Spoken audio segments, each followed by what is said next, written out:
morning, guys! It's Bangkok Day 2. Nandito kami ngayon sa isang coffee shop.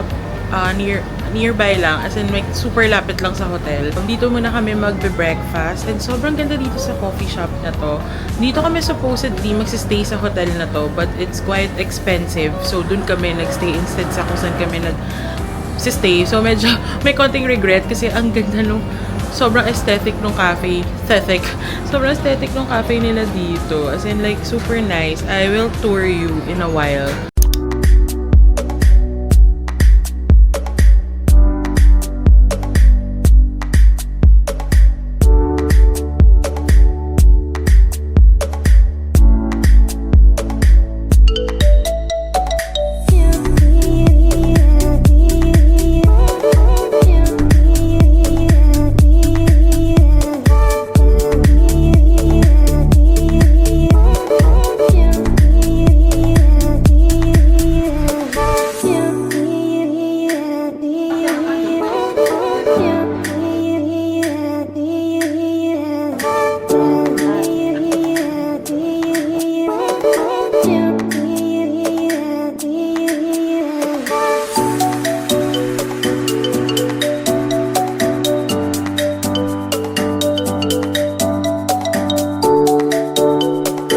Babang part ng cafe kasi nga hotel siya. Tapos meron ditong staircase that will lead you to the cafe. Ay, mali.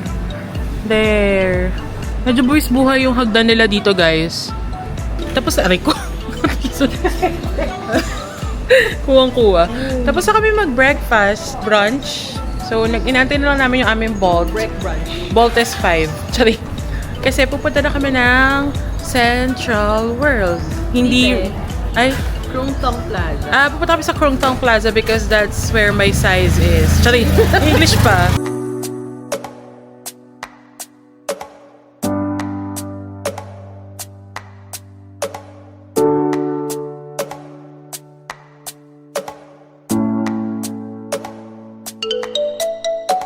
Hello. Hello. Nakarating lang namin sa Krung Thong Plaza. Kasi nandito yung mga plus size na clothes.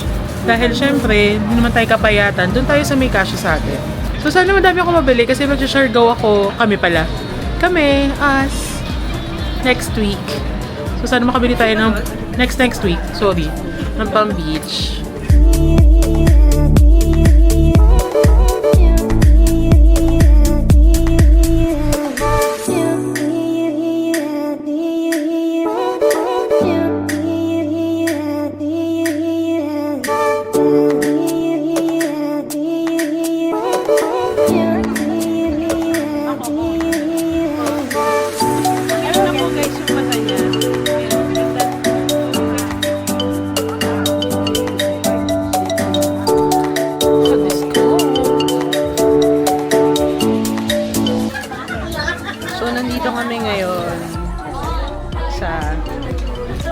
Krung Thong Plaza. Ayan. Kasi silang mag-shopping. Fit check. So, andito na tayo sa second level ng Krung Thong Plaza. And so far, nakabili pa lang ako ng 2 polo. Parang cover up ko siya. Kasi mag-share go nga kami. Pero wala pa ako talaga nakikitang sobrang kumikinang yung mata ko. Parang, hindi ko alam na overwhelm ako sa sobrang dami. Hindi na ako sanay mag-mall.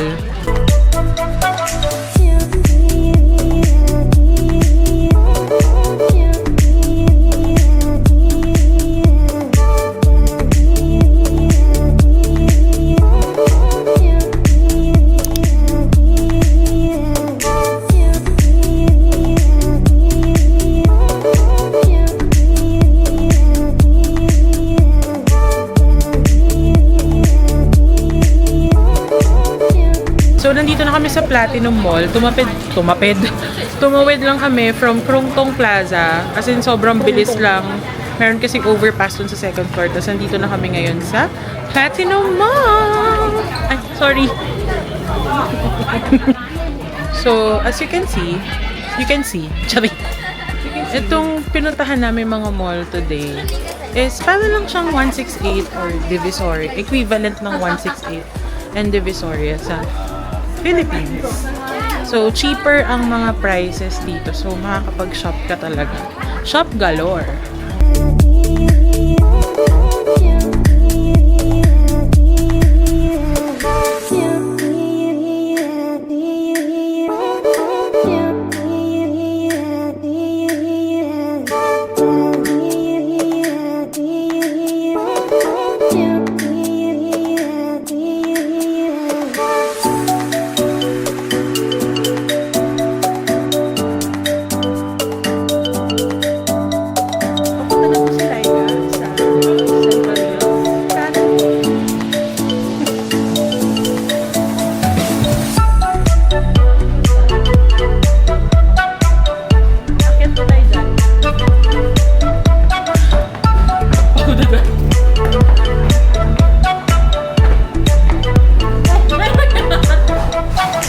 Okay, we're now approaching Central World, where the world is in the central of the Philippines.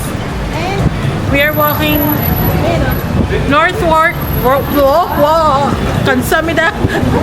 Nahalo-halo na. Okay. Organized chaos. Wow.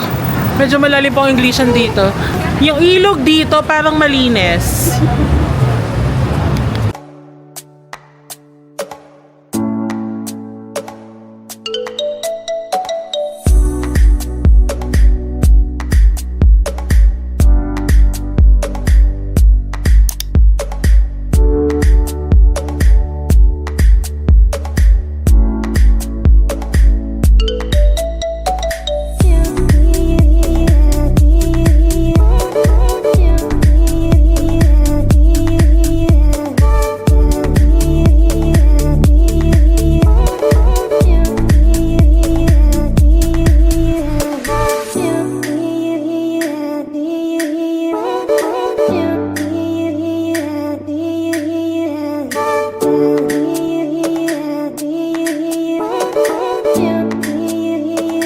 Ang dami namin in order.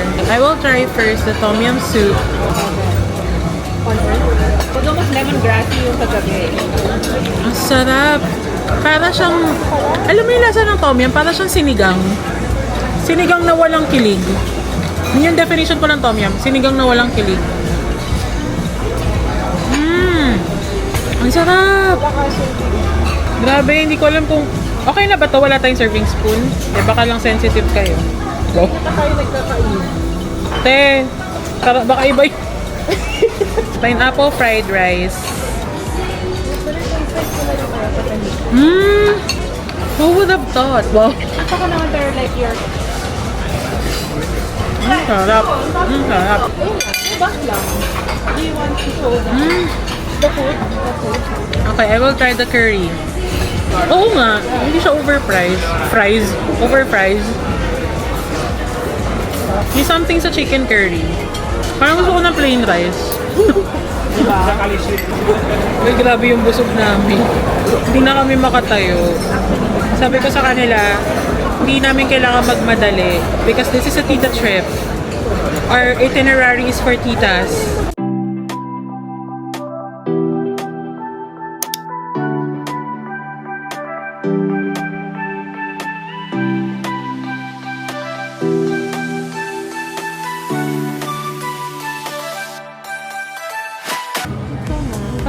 Makakatapos po. Sana masarap. Uy, kung ganda ng tunog ng yelo dito sa baso. Ano, perfect. May something sa beans na lang. Can I try? Tawag sa ganyang beans. Tikman mo yung aftertaste. That's a milk. Sorry. Ito naman eh. Maya-maya. Kasi Baka Amerikano ko. Lasa milk sa akin. Harap.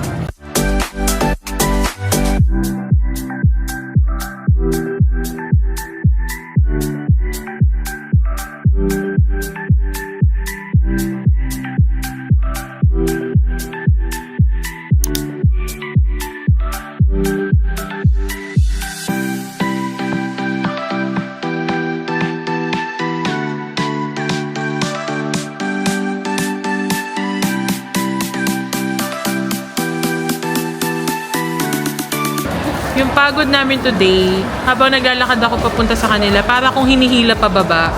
Parang may gusto nang kumuha sa akin sa ilalim. Ganun yung pagod ko. Lalo na tong isa, tinawagan pa kami para sabihin mapipigtas na yung binti niya. So, andito kami sa... Saan ba tayo? Ano ba mall to? Siam Square. Siam Square. Kasi chinek namin yung Even Boy. Tapos nag-rest na lang kami dito bago kami pumunta sa isang bookstore.